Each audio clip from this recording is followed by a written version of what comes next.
In today's video, I've been given the pleasure of reviewing Cidoo's V75 Plus barebones keyboard kit. Get ready to be impressed by this mid-range aluminium kit. Its deep sound profile combined with its sleek and minimalistic design creates an incredibly tasteful experience.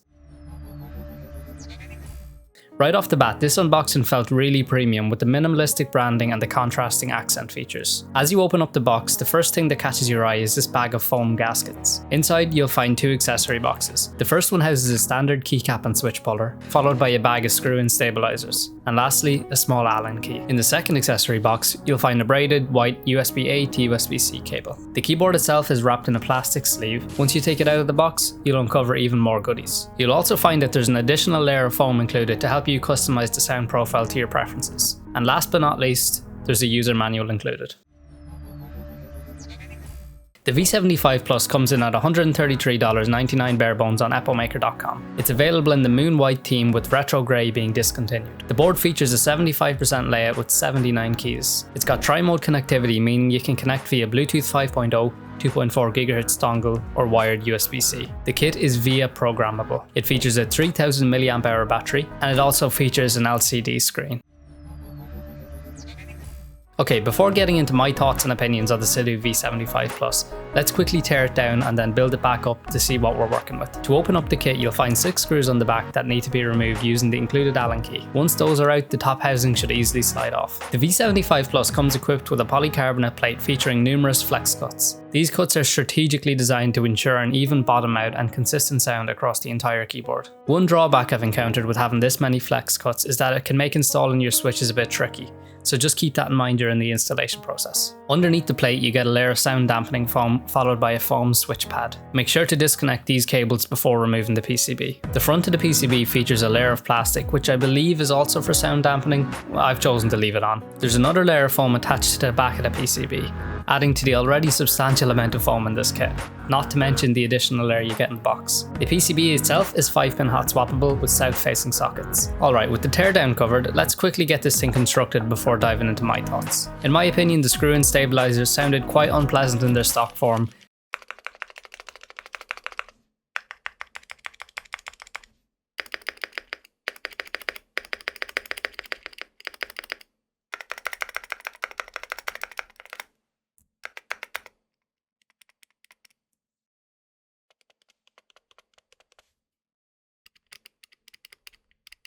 So I decided to perform the holy mod and lube them with GPL 205 grade 0 lubricant. Now that the stabilizers are installed, I'm applying the foam gaskets since this is a gasket mounted keyboard. With this kit, the gasket strips are applied to both the bottom housing and the top case. These pour-on gaskets come in 2 sizes. The thicker ones should be placed in the bottom case, while the thinner ones should be placed in the top housing. For switches, I've gone for Cidoo's Mint choice. These are a pre-lubed 5-pin linear switch that require an operating force of 43 grams, which falls within the average to light range. For keycaps, I chose Epomaker's Lavender Jade set. These dye sub PBT keycaps feature a nice pink to purple gradient in the cherry profile. So there is no getting away from the fact that this is a really good looking keyboard. Since I've opted for the pink aesthetic, which I know won't suit everyone's taste, I wanted to showcase a few alternative examples of what the V75 Plus could look like. The design language is incredibly minimal, and with its powder coated aluminium finish, it boasts a nice weight and feels fantastic in the hand. With its 75% layout, I think it strikes a nice balance between functional and compact. The underside features 4 rubber pads, which I've come to realise is standard for these aluminium kits. I suppose incorporating adjustable feet into an aluminium frame would be quite challenging, or at the very least it might increase the overall cost. Other than that, there's just a set of striped engravings at the bottom for added detail. Moving over to the back edge, you've got your connectivity zone, with the USB-C port as well as the connection mode toggle. Returning to the top side, you may have noticed this metal plate here. It's magnetically attached and when pulled off, reveals the 2.4 GHz dongle. A thoughtful touch from Cidoo in my opinion. Perhaps the most noticeable feature here on the top side is the screen. It's a 1.14-inch LCD screen capable of displaying some useful information like the date and time. Cidoo provides software for customizing this screen, although I must say the software itself looks rather unappealing and tends to crash quite frequently.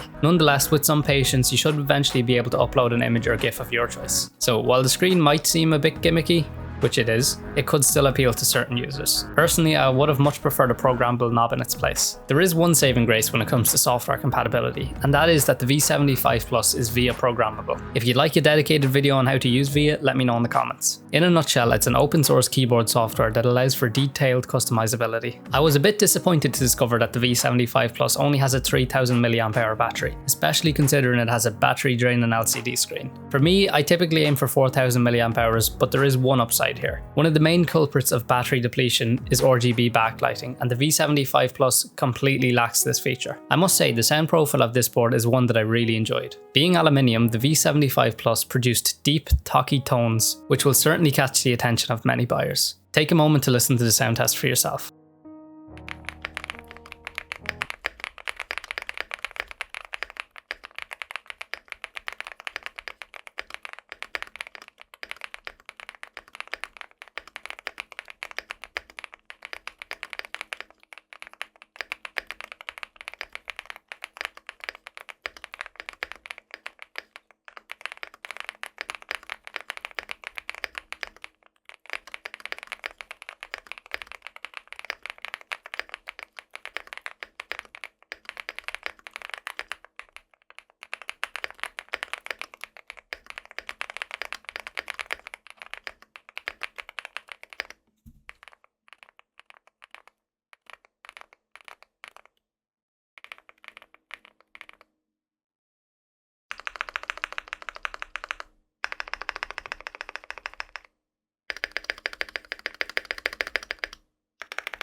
Okay, so the overarching feeling that comes to mind with this keyboard kit is that it is simply very tasteful. The aluminium board is carved to perfection, with its sharp cuts lending a truly premium feel to the board. When it comes to the sound, the keyboard's deep THOCKY profile is a delight to the ear, leaving me with no complaints whatsoever. Depending on which side of the fence you're on, the absence of any RGB will either complement the tastefulness of the V75 Plus, or maybe leave it feeling rather lacking for you. I highly recommend this keyboard to those of you who prefer a more understated aesthetic. Just a sleek, refined build without the flashiness. That concludes this review. I hope you enjoyed it. If you did, consider subscribing and leaving a like. Your support is greatly appreciated. A huge thanks to Epomaker for providing the products featured in today's video. Rest assured, my thoughts and opinions remain unbiased and unaffected. If you'd like to watch a longer form, relaxing build using this keyboard, check out this video here. Alternatively, if you'd like to check out this all-in-one desk companion, check out this video.